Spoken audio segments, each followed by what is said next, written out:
इस पे हंसी आई। आपने बहुत अच्छा प्रश्न किया।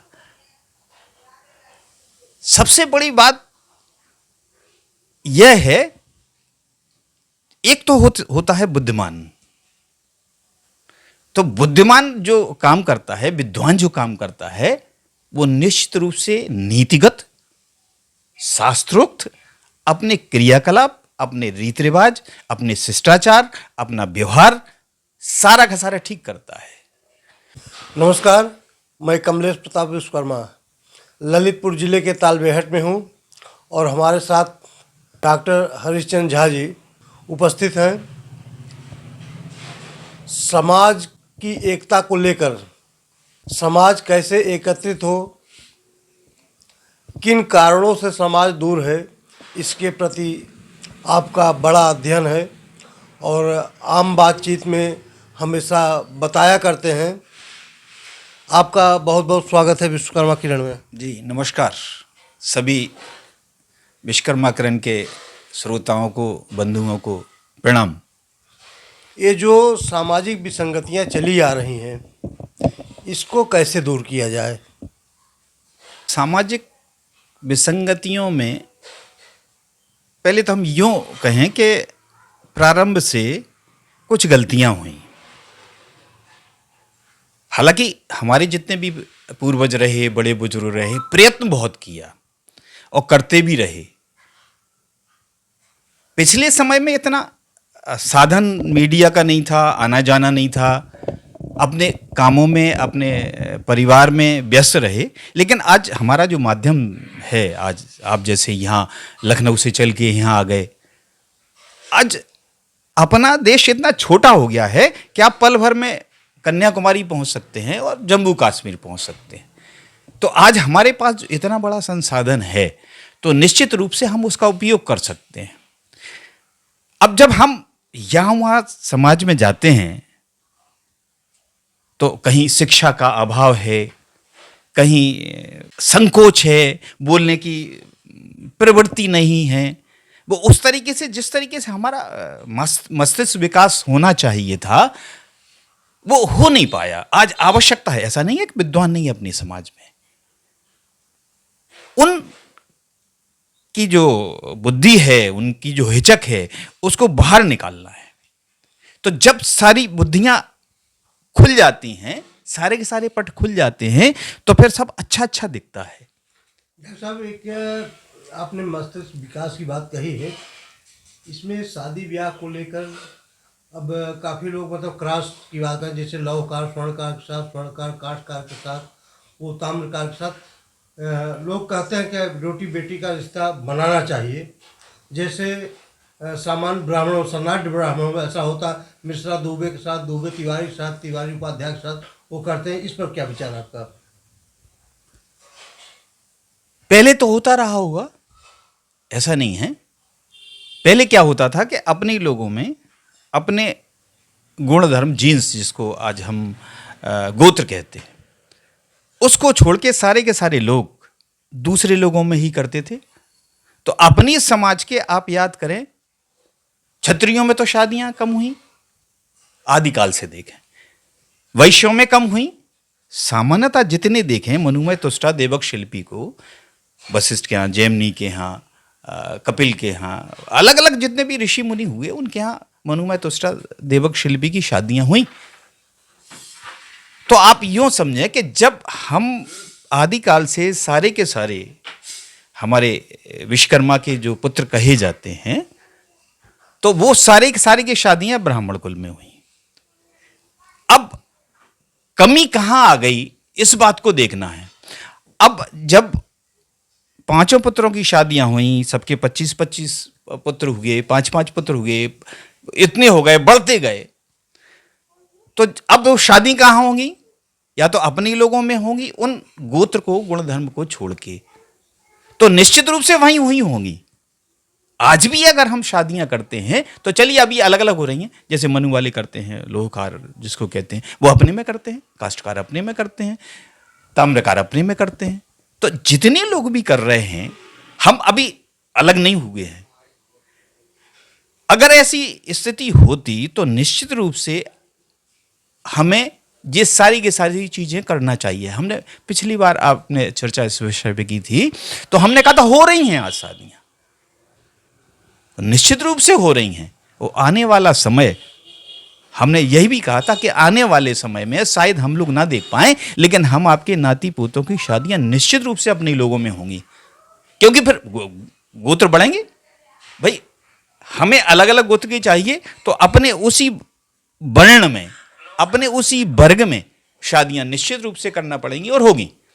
वो एक अलग बात है कि बहुत विकसित हो जाए, जैसे वो अमेरिका में है, ब्रिटेन में, फ्रांस में, कहीं भी कैसे भी हो जाता है, या व्यापारियों में है, सिंघानिया की कपाड़िया के यहाँ हो गई, या बड़े बड़े नेता हैं उनकी इनके यहाँ हो जाती है। तो इस तरीके की तो वो एक बात अलग है, लेकिन जो लोग उस स्तर के नहीं है वो निश्चित रूप से अपने में जाएंगे और शादियां करेंगे, और करना भी चाहिए, क्योंकि अगर हम दूसरे लोगों में शादी करते हैं तो उसको वर्ण संकर कहा जाता है। और वर्ण संकर, आपको मालूम है आज जितने भी जो वर्ण संकर हुए हैं वही उत्पात मचा रहे हैं पूरे विश्व में। अब शब्दों को जो समझ रहे हैं वो सभी समझ जाएंगे, जितने भी वर्ण संकर हुए हैं मुगल काल से लेके अंग्रेजों के काल तक, वो सारे के सारे इस विश्व के लिए सबसे खतरनाक हैं। तो हम तो यही सलाह देंगे कि वर्ण संकर ना होके अपने लोगों में ही शादी संबंध किया जाए, और उससे अच्छा है कि हम पांचों भाई क्यों एक साथ होके शादियां करें। कुछ लोगों को अभी बुरा लगेगा, लेकिन आने वाले समय में निश्चित रूप से ऐसा होगा और होना भी चाहिए। और लोग बाग अगर यह अगर सुरक्षित रहती है हम आपकी बातचीत, तो निश्चित रूप से कहेंगे ठीक है, भविष्यवाणी अच्छी हुई थी और होना भी चाहिए। पांचों का एक साथ होना, वो एकता को भी बल मिलेगा। जी, एकता को भी बल मिलेगा और हम संगठित होंगे। जैसे भी अपनी चर्चा चल रही थी कि कानकुब्ज का सरयू पारी में होता है, सारस्वत का सनाडो में होता है, तो इस तरीके से वो जो मेल मिलाप हो जाता है, उनका जो संगठन हो जाता है। कहीं भी कोई अस्तित्व की बात आती है तो सारे के सारे लोग जो पंचगौण 10 गौण ब्राह्मण हैं उत्तर से दक्षिण तक के, वो सारे के सारे का एक आवाज में एकत्रित हो जाते हैं। तो जब इस तरीके की हमारी व्यवस्थाएं, सामाजिक व्यवस्थाएं, रीति रिवाज, जब हम लोग इनका पालन करेंगे तो निश्चित रूप से हम लोग भी एक आवाज में कन्याकुमारी से कश्मीर तक एक साथ खड़े हो सकते हैं। इस समय ललितपुर की सामाजिक स्थिति क्या है?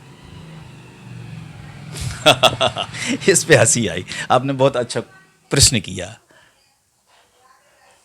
सबसे बड़ी बात यह है, एक तो होता है बुद्धिमान।